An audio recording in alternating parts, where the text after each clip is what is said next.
बिस्मिल्लाहिर्रहमानिर्रहीम अस्सलाम वालेकुम। आज बनाते हैं झटपट बहुत ही मज़ेदार से यम्मी से शामी कबाब, और बहुत ही ज़्यादा मज़े के हैं, बहुत ही ज़्यादा अच्छे हैं, और स्पेशली इसकी जो शेप है वो बहुत ज़्यादा अच्छी आती है।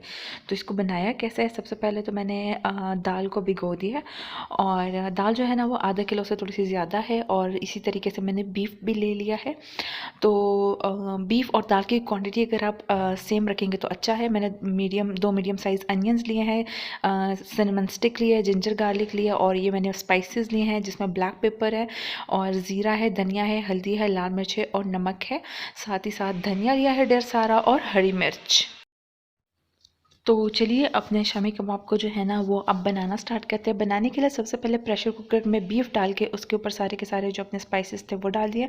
जिंजर गार्लिक और जो सिनेमन स्टिक था वो मैंने इसमें डाल दिया है, और उसके ऊपर आपने जो प्याज कट करके रखा था वो भी डाल दें, और प्याज के साथ साथ जो है ना वो अब मैंने इसमें पानी डाल दिया। पानी इतना डालना है कि जो हमारा गोश्त है ना वो बहुत ही ज़बरदस्त सा गल जाए। तो अब मैंने इसे प्रेशर पे लगा दिया है, और जब बीफ गल जाएगा देन आपको दिखाती हूँ। ये देखिए अभी इसमें इतना पानी है, और मैंने जी डाल दिया है इसमें दाल। अब ये दाल भी इसमें बहुत ही अच्छे से गल जाएगी, और बीफ भी। तो उसके बाद जो है ना मैंने इसे निकाल के कूट लिया था, और आप चॉपर में चॉप कर लें या आप वैसे ही हाथ से कूट लें।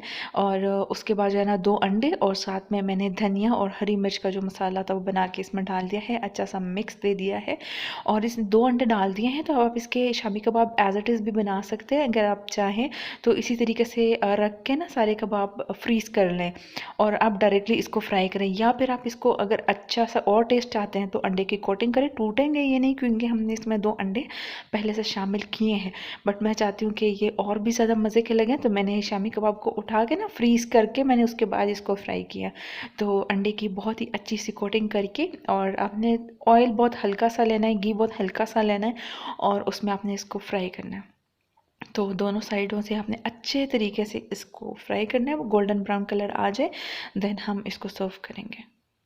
तो मैंने इसकी साइड पलट दी है, दूसरी साइड भी अच्छे से पक जाए देन मैं आपको दिखाती हूँ। टेस्ट बहुत ही ज़्यादा अच्छा आ रहा था, और जो देखने में स्पेशली बहुत ही ज़्यादा अच्छे लग रहे थे।